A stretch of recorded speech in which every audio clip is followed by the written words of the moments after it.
Friends, welcome to channel. അപ്പോൾ നിങ്ങൾ തമ്മിലും കാര്യങ്ങളൊക്കെ കണ്ട പോലെ തന്നെ നിങ്ങളൊരു ഐഫോൺ 15 വാങ്ങിക്കണോ? ഇതാണ് എൻ്റെ ഐഫോൺ 15 ബ്ലാക്ക് കളർ എഡീഷനാണ്. 256 GB മോഡലാണ്. ഇത് നമ്മുടെ S23 256 GB മോഡലാണ്. ബ്ലാക്ക് കളർ തന്നെയാണ് കേട്ടോ. അപ്പോൾ ഈ രണ്ട് ചോയ്സിൽ ഇപ്പോൾ നിങ്ങൾക്ക് അറിയാം S24 ഞാൻ അങ്ങനെ റെക്കമെൻഡ് ചെയ്യുന്നില്ല. എന്ന് വെച്ചാൽ S23 ആയിട്ട് വലിയ ഡിഫറൻസ് ഒന്നുമില്ല. പക്ഷേ പ്രൈസ് ഡിഫറൻസ് ഓൾമോസ്റ്റ് നമുക്ക് 20,000 25,000 രൂപ റേഞ്ചിൽ നമുക്ക് വരുന്നുണ്ട്. സെൻസേഴ്സ് അടക്കം സെയിം ആണ്, പിന്നെ എക്സ്റ്റേണൽ പ്രൊസസ്സറാണ് വരുന്നത്. അപ്പോൾ ആ പ്രൈസ് കൊടുത്തിട്ട് S24 സീരീസ് വാങ്ങിക്കാൻ ഞാൻ തീരെ റെക്കമെൻഡ് ചെയ്യുന്നില്ല. അതുപോലെ തന്നെ ഐഫോണിൻ്റെ കാര്യം പറയുകയാണെങ്കിൽ ഐഫോണിൻ്റെ 13 14 ഒന്നും വാങ്ങിക്കരുത്. നിങ്ങളിപ്പോൾ വാങ്ങിക്കുന്നുണ്ടെങ്കിൽ ഐഫോൺ 15 എങ്കിലും മിനിമം വാങ്ങിക്കാൻ നോക്കാം കേട്ടോ. എന്ന് വെച്ചാൽ ഓൾറെഡി ഈ സാധനം ഇപ്പോൾ പഴയതാവും. എന്ന് വെച്ചാൽ 16 ഇപ്പോൾ ഐഫോൺ 16 ഇറങ്ങും. അതുപോലെ തന്നെ iOS 18 വരുമ്പോൾ നല്ല ചേഞ്ചസ് വരും. അപ്പോൾ നിങ്ങൾ പഴയ മോഡൽസിലേക്ക് പോകുമ്പോൾ തോറും അതിൻ്റെ എന്താ പറയുക ഫീച്ചേഴ്സിലും സംഭവത്തിലൊക്കെ ഡിഫറൻസ് വരും കേട്ടോ. അപ്പോൾ നിങ്ങൾക്ക് അറിയാം നമ്മുടെ S24 ഇറങ്ങിയപ്പോൾ അതിൽ ഗാലക്സി ആയി എന്ന് പറഞ്ഞ സംഭവം ഇറക്കി തന്നു. അത് അവർ ഓരോ മോഡലിൽ ലോഞ്ച് ചെയ്തപ്പോഴും S23 വന്നപ്പോഴും വലിയ ഡിഫറൻസ് ഇല്ല. ഓൾമോസ്റ്റ് ഒരു 98% ഫീച്ചേഴ്സ് എല്ലാം നമുക്ക് S24 സാധനം S23 വന്നിട്ടുണ്ടായിരുന്നു. പക്ഷേ S22 മോഡലിൽ വന്നപ്പോഴും S21 വന്നപ്പോഴും അതിൽ ഭയങ്കരമായിട്ട് കട്ട് ഓഫ് വന്നിട്ടുണ്ടായിരുന്നു. അതുപോലെ തന്നെ ആയിരിക്കും ഇവർ ഇറക്കുന്നത്. എന്ന് വെച്ചാൽ അവർക്ക് പുതിയ ഡിവൈസ് ചിലവാകണമല്ലോ. പോരത്തിന് അവർ ആപ്പിൾ ഇൻ്റലിജൻസ് പറഞ്ഞ സാധനം ഐഫോൺ 15 Pro തൊട്ടുള്ള മോഡൽസിന് മാത്രമേ ഉള്ളൂ എന്ന് ഓൾറെഡി പറഞ്ഞു കഴിഞ്ഞു. അപ്പോൾ ഇനി എന്തെങ്കിലും ഫീച്ചേഴ്സ് വരുന്നുണ്ടെങ്കിൽ തന്നെ എന്തായാലും 15 തന്നെ വരാൻ സാധ്യതയുള്ളൂ. അല്ലെങ്കിൽ അതിൻ്റെ താഴേക്ക് എന്തായാലും വരാൻ ഒരു ചാൻസും ഇല്ല. അപ്പോൾ ഈ രണ്ട് മോഡൽ നിങ്ങൾ നോക്കുന്നുണ്ടെങ്കിൽ അപ്പോൾ ഞാൻ ഇതിൻ്റെ പ്രൈസ് പറയാം. ഈ ഐഫോൺ 15 ലോവസ്റ്റ് പ്രൈസ് എന്ന് പറയുന്നത് ഓൾമോസ്റ്റ് ഒരു 65,000 ഒക്കെ നമുക്ക് ഇടയ്ക്കിടയ്ക്ക് ഫ്ലിപ്കാർട്ടിൽ നമുക്ക് ഓഫറായിട്ട് വരാറുണ്ട്. ഇപ്പോൾ S23 കാര്യം പറയുകയാണെങ്കിൽ 256 GB മോഡലാണെങ്കിൽ നമുക്ക് ഓൾമോസ്റ്റ് ഒരു 52,000 ആ റേഞ്ചൊക്കെ നമുക്ക് പ്രൈസ് വരുന്നുണ്ട്. അപ്പോൾ ഓൾമോസ്റ്റ് നിങ്ങൾ നോക്കുമ്പോൾ തന്നെ ഓൾമോസ്റ്റ് ഒരു 12-13 പ്രൈസ് ഡിഫറൻസ് വരുന്നുണ്ട്. അപ്പോൾ ഇതിന് നിങ്ങൾക്ക് ഈ റേഞ്ചിൽ ആൾക്കാർ ഫോൺ വാങ്ങിക്കുമ്പോൾ എല്ലാവരുടെയും ഒരു നോട്ടം എന്ന് പറയുന്നത് മെയിനായിട്ട് ക്യാമറ പെർഫോമൻസ് തന്നെ ആയിരിക്കുമല്ലോ. അപ്പോൾ നിങ്ങളൊരു ഫോട്ടോനാണ് നിങ്ങൾ വാങ്ങിക്കുന്നുണ്ടെങ്കിൽ S23 തന്നെ എടുക്കാൻ ഞാൻ റെക്കമെൻഡ് ചെയ്യുള്ളൂ. ഇതിൽ നമുക്ക് എക്സ്ട്രാ ഒരു ടെലിഫോട്ടോ ലെൻസ് നമുക്ക് വരുന്നുണ്ട്. പക്ഷേ വീഡിയോ ആണെങ്കിൽ പിന്നെ iOS ആയിട്ട് കമ്പയറിങ് സംഭവമൊന്നുമില്ല. പക്ഷേ ഇത് മോശമൊന്നുമല്ല കേട്ടോ. ഓൾമോസ്റ്റ് ഒരു ഈക്വൽ തന്നെ പറയുള്ളൂ. പക്ഷേ സ്റ്റെബിലൈസേഷൻ ഐഫോണിൻ്റെ വെട്ടിക്കാൻ പറ്റുന്നില്ല. അത് അവരുടെ സോഫ്റ്റ്വെയറിൻ്റെ മികവ് തന്നെയാണ്.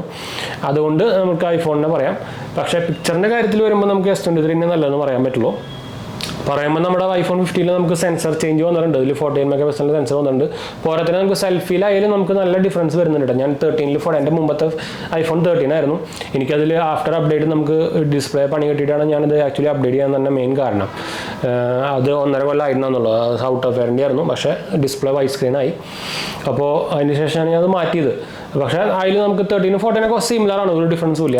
അപ്പോൾ അതിൻ്റെ ഫ്രണ്ട് ക്യാമറാസ് ഇതും വെച്ച് കമ്പയർ ചെയ്തപ്പോൾ അത്യാവശ്യം നല്ല ഡിഫറൻസ് ഒക്കെ വരുന്നുണ്ട്. പ്രത്യേകിച്ച് ആഫ്റ്റർ അപ്ഡേറ്റ് നമുക്ക് അത്യാവശ്യം നല്ല ഡിഫറൻസ് വരുന്നുണ്ടായിരുന്നു. അപ്പോൾ പിന്നെ മെയിനായിട്ട് ഒരു ചേഞ്ച് വന്നിരിക്കുന്നത് നമ്മുടെ Type-C ആണ്. അതൊരു വലിയ ചേഞ്ച് തന്നെയാണ് സത്യം പറയാം. അപ്പോൾ ഞാനിപ്പോൾ ഈ രണ്ട് പിന്നെ ഞാൻ എൻ്റെ വേറെ ഫോണുണ്ട്, പിക്സൽ ഞാൻ ഉപയോഗിക്കുന്നുണ്ട്.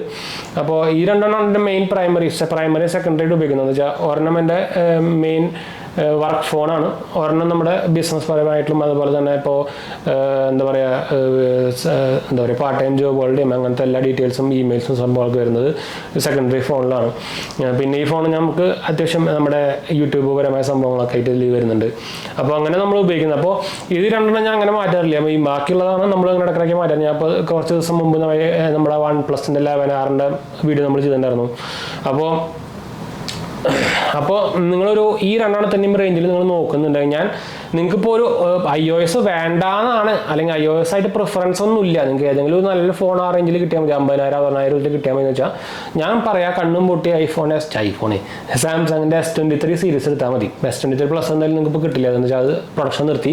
ഈ സാധനം പുതിയതാണ് കേട്ടോ. ഞാൻ സാംസങ് ഷോപ്പിൽ നിന്ന് വാങ്ങിച്ചതാണ്. എനിക്ക് ഇതിൻ്റെ മാനുഫാക്ചറിങ് എപ്പോഴാണെന്ന് അറിയോ? ജൂൺ 2024 മാനുഫാക്ചർ ചെയ്ത പ്രൊഡക്റ്റാണ്. ഇത് ബ്ലാക്ക് കളറാണ്.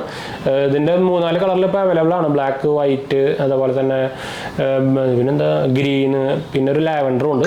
അപ്പോൾ ഇതിലാകുമ്പോൾ നമുക്ക് പിന്നെ ഇതിൽ തന്നെ എനിക്ക് ഇവരുടെ ഈ ഐഫോൺ 15 സീരീസിൻ്റെ കളേഴ്സ് എനിക്ക് തീരെ ഇഷ്ടപ്പെട്ടില്ല കേട്ടോ. ആകെ ഒരു നല്ല കാര്യം എന്ന് പറഞ്ഞാൽ ബാക്കിൽ മാറ്റ് ഫിനിഷാണ്. അതിപ്പോൾ S23 ആയാലും മാറ്റ് ഫിനിഷ് തന്നെയാണ്. അതുകൊണ്ട് തന്നെ ഫിംഗർ പ്രിൻറ്റ് സംഭവമൊന്നും വരില്ല. പക്ഷേ ഈ ബ്ലാക്ക് കളറാണ് അത്യാവശ്യം നല്ല കുഴപ്പമില്ലാത്തൊരു സംഭവം കളറുള്ളത്. പക്ഷേ അതിൽ തന്നെ നമുക്ക് ഈ കുറേ പേര് ആപ്പിൾ ലോഗോ കാണിക്കാനാണ് എടുക്കുന്നത്. അപ്പോൾ ആപ്പിൾ ലോഗോ ഈ ബാക്കിയുള്ള കളേഴ്സൊന്നും ലോഗോ തന്നെ കാണില്ല.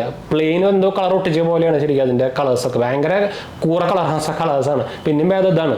ഇതിൽ തന്നെ ഈ സാധനം കാണില്ല, ഞാൻ പ്രത്യേകിച്ച് നമ്മുടെ കേസ് സംഭവം കിട്ടാൻ ഞാൻ തീരെ കാണില്ല. അപ്പോൾ ഞാനൊരു ആക്ച്വലി ഇത് സ്കിന്ന് ഞാൻ ഒട്ടിക്കുന്നുണ്ട്, ശരിക്കും ഫുൾ ബോഡി സ്കിന്നായിരുന്നു. ഞാനിത് മാത്രം ലോഗോമായിട്ട് ഒട്ടിച്ചുള്ളൂ. എന്ന് വെച്ചാൽ നമ്മൾ ഓൾറെഡി ഈ കേസ് ഇട്ടിട്ട് ഉപയോഗിക്കുന്നത് ആങ്കറിൻ്റെ കേസാണ്. അപ്പോൾ ഇതിട്ടിട്ടാണ് ഞാൻ ഉപയോഗിക്കുന്നത്. അപ്പോൾ പിന്നെ നമുക്ക് സ്കിന്നിൻ്റെ ആവശ്യമില്ലല്ലോ. അപ്പോൾ അതുകൊണ്ട് ഒട്ടിച്ചിരിക്കുന്നതാണ് കേട്ടോ, അതല്ലാണ്ട് ഇത് വേറെ സംഭവമൊന്നുമല്ല. അപ്പോൾ പിന്നെ ഇതിൽ മെയിൻ ചേഞ്ചസ് എന്താണെന്നറിയോ, എനിക്ക് വലിയ ചേഞ്ചസ് ഒന്നുമല്ല, പക്ഷേ ഒരു മെയിൻ ഡ്രോബാക്ക് ഓഫ് iPhone 15 എന്ന് പറയുന്നത് ഇതിൻ്റെ സ്ക്രീനാണ്. എന്തിൻ്റെ കാര്യത്തിൽ, റിഫ്രഷ് റേറ്റിൻ്റെ കാര്യത്തിൽ 60 ഹെർട്സ് മാത്രമേ ഉള്ളൂ. ഇതിലാകുമ്പോൾ നമുക്ക് 120 ഹെർട്സ് വരുന്നുണ്ട്. ഈ ഗെയിമിംഗ് പർപ്പസൊക്കെ നിങ്ങൾ കളിക്കുന്നുണ്ടെങ്കിൽ മാത്രമേ നിങ്ങൾ നോട്ടീസ് ചെയ്യുള്ളൂ. എനിക്ക് വലിയ ഈ റിഫ്രഷ് റേറ്റ് പറഞ്ഞുകൊണ്ട് ഞാൻ ഇതിലൂടെ ഒന്നും ഫേസ് ചെയ്തിട്ടില്ല. നമ്മൾ പറയുമ്പോൾ ബാക്കി ആൻഡ്രോയിഡിൻ്റെ ഒക്കെ ഹൈ റിഫ്രഷ് റേറ്റ്, എൻ്റെ ഗെയിമിംഗ് ലാപ്ടോപ്പ് 144 ഹെർട്സിൻ്റെ ആണ്. ഇപ്പോൾ ഈ ഡിസ്പ്ലേയിൽ നമുക്ക് ഹൈ റിഫ്രഷ് റേറ്റ് വരുന്ന ഡിസ്പ്ലേ ആണ്. അപ്പോൾ എനിക്ക് വലിയ ചേഞ്ചസ് ഒന്നും തോന്നിയിട്ടില്ല. പക്ഷേ കുറേ ഗെയിം കളിക്കുന്നവർക്ക് അങ്ങനത്തെ സംഭവത്തിലൊക്കെ നോക്കുന്നവർക്ക് ചേഞ്ചസ് ആയി തോന്നിയിരിക്കും. പക്ഷേ എനിക്കത് വലിയ കോണല്ല. പക്ഷേ എന്നാലും നമ്മളൊരു 60,000-70,000 കൊടുത്തിട്ട് വാങ്ങിക്കുന്ന ഫോണിൽ 60 ഹെർട്സ് എന്ന് പറയുമ്പോൾ അതൊരു കോണം തന്നെയാണല്ലോ, അതെടുത്ത് പറയേണ്ട സംഭവം തന്നെയാണല്ലോ. അതിന് ആപ്പിളാണ് പറഞ്ഞിട്ട് കാര്യമില്ല. അവരുടെ ബിസിനസ് വരുമ്പോൾ കുറച്ച് സെയിൽസ് കൂടിയതിൻ്റെ അഹങ്കാരം. ഇപ്പോൾ പിന്നെ കുറേ ഡൗൺ ആയിട്ടുണ്ട്, അവരുടെ ഷെയറൊക്കെ ഭയങ്കര ഡൗൺ ആയി. അല്ലാത്ത പക്ഷം എനിക്ക് ഡിസ്പ്ലേ നല്ല കിടിലൻ ഡിസ്പ്ലേ തന്നെയാണ്. ഇപ്പോൾ നിങ്ങൾ എന്താ പറയുക, കണ്ടൻറ്റ്സ് വാച്ച് ചെയ്യാനും വീഡിയോസ് വാച്ച് ചെയ്യാനൊക്കെ ആണെങ്കിൽ കൊള്ളാം. പക്ഷേ ചെറിയൊരു ഡൈനാമിക് ഐലൻഡ് വരുന്നുണ്ട്. എന്തായാലും നോച്ചിനെക്കാളും എന്തുകൊണ്ടും ബെറ്ററാണ് ഈ സാധനം. എന്ന് വെച്ചാൽ നമുക്ക് അറിയിക്കുന്നതിൽ കുറേ ആനിമേഷൻ സംഭവം ഞാൻ ഇപ്പോൾ ഉണ്ടോ ഇത് മാറ്റി എന്നൊക്കെ കഴിഞ്ഞാൽ അതിൽ അവിടെ കുറേ ചേഞ്ചസ് സംഭവങ്ങളൊക്കെ വരുന്നുണ്ടല്ലോ. അത് അങ്ങനത്തെ കുറച്ച് ആനിമേഷൻ സംഭവങ്ങളൊക്കെ ഉണ്ട്, അതൊക്കെ കൊള്ളാൻ നല്ലതാണ് കേട്ടോ, അത് പറയാണ്ടിരിക്കാൻ പറ്റില്ല. ബാക്കി ബിൽഡ് ക്വാളിറ്റി പിന്നെ വേറൊരു മെയിൻ ചേഞ്ചസ് എന്ന് വെച്ചാൽ ഈ സാധനം ഭയങ്കരമായിട്ട് ലൈറ്റ് വെയിറ്റ് ആയിട്ടുണ്ട്. ഇപ്പോൾ iPhone 13 14 ആയിട്ട് കമ്പയർ ചെയ്യുമ്പോൾ ഈ സാധനം കയ്യിലെടുക്കുമ്പോൾ തന്നെ ഭയങ്കരമായിട്ട് എന്തോ കുറേ സാധനം കൊഴിഞ്ഞു പോയ പോലെ ഒരു ഫീലാണ്. വെച്ചാൽ അത്രയ്ക്കും വെയിറ്റ് കുറഞ്ഞിട്ടുണ്ട്. മാറ്റ് ഫിനിഷാണ്. ബാക്കിയൊക്കെ ഓൾമോസ്റ്റ് സെയിം, ബിൽഡ് ക്വാളിറ്റി സംഭവങ്ങളൊക്കെ ഓൾമോസ്റ്റ് സെയിം തന്നെയാണ്. മെയിൻ സംഭവം എന്ന് പറയുന്നത് ടൈപ്പ് സി ആണ്. ഇപ്പോൾ ഞാൻ ഉപയോഗിക്കുന്നത് തന്നെ ഒരു ഹണിവെല്ലിൻ്റെ ഒരു PD45 വാട്ടിൻ്റെ PD ചാർജറാണ്. ഞാൻ എൻ്റെ എല്ലാ ഫോണിനും കൂടി വരുന്ന ഉപയോഗിക്കുന്നത്. അതിൽ നിങ്ങൾ ഓൾറെഡി എൻ്റെ വീഡിയോ കണ്ടിട്ടുണ്ടായിരിക്കും, ഞാൻ ഇട്ടുണ്ടായിരുന്നു. 1500 രൂപയ്ക്ക് നമുക്ക് ഈ സാധനം കിട്ടും. ഇതാണ് ആ സാധനം കേട്ടോ. ഇത് നമുക്ക് 2 കണക്ഷൻ കിട്ടും. 45 വാട്ടിൻ്റെ GAN ചാർജറാണ്. അപ്പോൾ നല്ല കിടലൻ സാധനമാണ്. അപ്പോൾ അതിനാണ് ഞാൻ ഞാൻ ഇപ്പോൾ 2 ഫോണും ഒരേ സമയം നമുക്ക് ചാർജ് ചെയ്യാം. 20 വാട്ട് കിട്ടും. ഇപ്പോൾ ചാർജിങ് സ്പീഡൊക്കെ ഓൾമോസ്റ്റ് സിമിലർ ആണല്ലോ. ഇതിനാണെങ്കിൽ 25 വാട്ട് മാക്സിമം, ഇതിനാണെങ്കിൽ 20 വാട്ട്. ഇത് പക്ഷേ ഞാൻ ഓൾമോസ്റ്റ് 23-24 വാട്ട് വരെ ഞാൻ അതിൽ കണ്ടുവിടാന്ന് വെച്ചാൽ എൻ്റെ ഇതിൻ്റെ ഇത് കാണിക്കുന്ന ഒരു കേബിൾ ഉണ്ട്. അപ്പോൾ ഇതിൽ ഞാൻ ഇത് നോക്കിയപ്പോൾ ഒരു വർഷം 24 വാട്ട് വരെ സാധനം വലിക്കുന്നുണ്ട്. എന്നാലും കുഴപ്പമില്ല. ഒരു മാക്സിമം നോക്കി കഴിഞ്ഞാൽ ഒരു 1.5 ദിവസമൊക്കെ നമുക്ക് ബാറ്ററി ബാക്കപ്പ് കിട്ടുന്നുണ്ട്. അത് ഭയങ്കര ലൈറ്റ് യൂസർ ആണെങ്കിൽ, ഹെവി യൂസർ ആണെങ്കിൽ ഒരു ദിവസം എന്തായാലും ചാർജ് ചെയ്യേണ്ടി വരും. അപ്പോൾ ഈ രണ്ടെണ്ണം അത് സെയിം തന്നെയാണ്. ഇപ്പോൾ ക്യാമറ പെർഫോമൻസ് ഞാൻ ഓൾറെഡി പറഞ്ഞല്ലോ. അപ്പോൾ ഞാൻ ആക്ച്വലി നിങ്ങൾക്കൊരു 50-60 ഇടയിൽ നിങ്ങളൊരു ഫോൺ 70 മാക്സിമം പോട്ടെ 50 to 70 ഇടയിൽ നിങ്ങൾ ഫോൺ നോക്കുന്നുണ്ടെങ്കിൽ ഞാൻ ആക്ച്വലി എൻ്റെ ഒരു റെക്കമെൻഡേഷൻ പറയുന്നത് S23 എടുത്താൽ മതി. നിങ്ങൾക്ക് ശരിക്കും ഒരു 10,000 തൊട്ട് 20,000 വരെ ലാഭിക്കാം. ഇപ്പം നിങ്ങൾ iOS തന്നെ കാണുന്നുണ്ടെങ്കിൽ പിന്നെ ഞാൻ റെക്കമെൻഡ് ചെയ്യുക iPhone 15 തന്നെയാണ്. iPhone 13 14 പോകരുത്. iPhone 13 ഓൾമോസ്റ്റ് 2-3 കൊല്ലം പഴയ സാധനമാണ്. അപ്പോൾ ആ പഴയഞ്ചൻ സാധനം മുമ്പ് എടുക്കരുത്. പ്രത്യേകിച്ച് കുറേ പേര് ഇപ്പോൾ iPhone 12 ഒക്കെ എടുക്കുന്ന ആൾക്കാരുണ്ട്. ഇപ്പോൾ ചുമ്മാ ഈ ലോഗോയ്ക്ക് വേണ്ടിയിട്ട് ചുമ്മാ പഴയ സാധനം പോയി എടുക്കല്ലേ കേട്ടാ. ഈ സാധനത്തിന് ഒരു വിലയില്ല. അത് നിങ്ങൾക്ക് അത് യൂസ് ചെയ്ത് കഴിഞ്ഞാൽ അറിയാം. ഇത് കൊടുക്കാൻ പോയത് തന്നെ നിങ്ങൾക്ക് അറിയേണ്ടായിരിക്കും. പണ്ട് ഭയങ്കര ഷോ ഓഫ് സംഭവമൊക്കെ ആയിരുന്നു. ഇപ്പോഴും കുറേ പേര് ഈ സാധനം ഷോ ഓഫ് കാണിക്കാനൊക്കെ ഉപയോഗിക്കുന്നത്. ഇപ്പോൾ വഴി പോകുന്ന ആൾക്കാരെല്ലാം ഈ സാധനം തന്നെയാണ്. അപ്പോൾ വലിയ കാര്യമൊന്നുമില്ല. iOS എക്സ്പീരിയൻസ് വേണം, അല്ലെങ്കിൽ പ്രൈവസി അങ്ങനത്തെ സംഭവത്തിനൊക്കെ ആണെങ്കിൽ മാത്രം എടുത്താൽ മതി. അല്ലാണ്ട് ഈ സാധനം കാണിക്കാൻ വേണ്ടി ആരും ഈ കുന്ത്രണ്ടം പോയി എടുക്കല്ലേ കേട്ടാ. അതിൻ്റെ അഹങ്കാരമാണ് നമ്മളിപ്പോൾ കാണിച്ചുകൊണ്ടിരിക്കുന്നത്. അപ്പോൾ ഇല്ലെങ്കിൽ ഇപ്പോൾ ആക്ച്വലി ഇവന്മാർക്ക് എന്താ പറയുക, കോടികളുടെ ലാഭം കുന്നുകൂടിയാണ്. അപ്പോൾ ഈ സാധനമൊക്കെ കാരണം വന്നേക്കുന്നത് ടൈപ്പ് സി. അതുപോലെ ഇപ്പോൾ കുറേ വേറെ സംഭവം വന്നിട്ടുണ്ട്. എന്നുവെച്ചാൽ അവരുടെ ഇപ്പോൾ ആപ്പിൾ വാച്ച്, എൻ്റെ ആപ്പിൾ വാച്ച് ഉണ്ട്. അപ്പോൾ ഈ സാധനം എനിക്ക് ഇതിൻ്റെ കൂടെ മാത്രം ഉപയോഗിക്കാൻ പറ്റുള്ളൂ. ഇപ്പോൾ ഇതെൻ്റെ സാംസങ് വാച്ചാണ്. അപ്പോൾ എനിക്ക് സാധനം എല്ലാ ആൻഡ്രോയിഡ് ഫോണിൻ്റെ കൂടെ ഉപയോഗിക്കാം.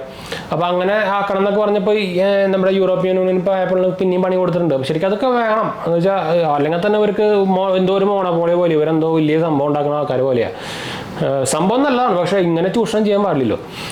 അപ്പോൾ ഈ ഫാൻ ബോയൊക്കെ ഓക്കെ സമ്മതിച്ചു. പക്ഷേ ഒരു സാധനത്തിന് ഇങ്ങനെ മോണോപ്പൊളിയാക്കാൻ കൊടുക്കരുത് ആരും. മോണോപ്പൊളി ആയി കഴിഞ്ഞാൽ പിന്നെ അവർ സ്വഭാവം മാറും. അല്ലെങ്കിൽ തന്നെ അവർ നല്ല സ്വഭാവമല്ല.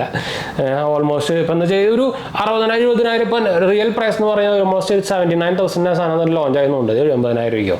അതിലൊരു 60 ഹെർട്സിൻ്റെ ഡിസ്പ്ലേ എന്ന് പറയുമ്പോൾ സാധാരണ വേറെ ഏതെങ്കിലും കമ്പനിയാണ് കാര്യങ്ങൾ വാങ്ങിക്കുമോ? പക്ഷേ ഈ സാധനം ആൾക്കാർ വാങ്ങിക്കുന്നുണ്ട്.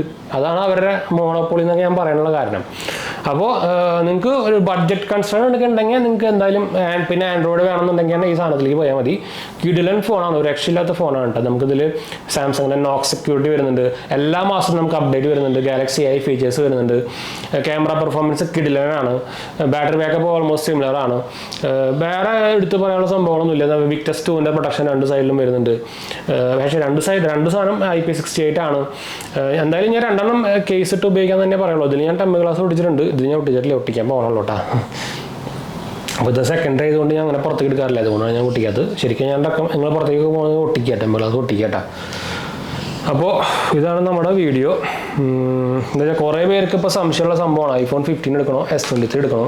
S24 എന്തായാലും നിങ്ങൾ ആ ലിസ്റ്റിൽ നിന്ന് മാറ്റി വെച്ചത് ഒരു കാര്യമില്ല. iPhone S24 എടുത്തിട്ട് സാംസങ് S24 എടുത്തിട്ട്.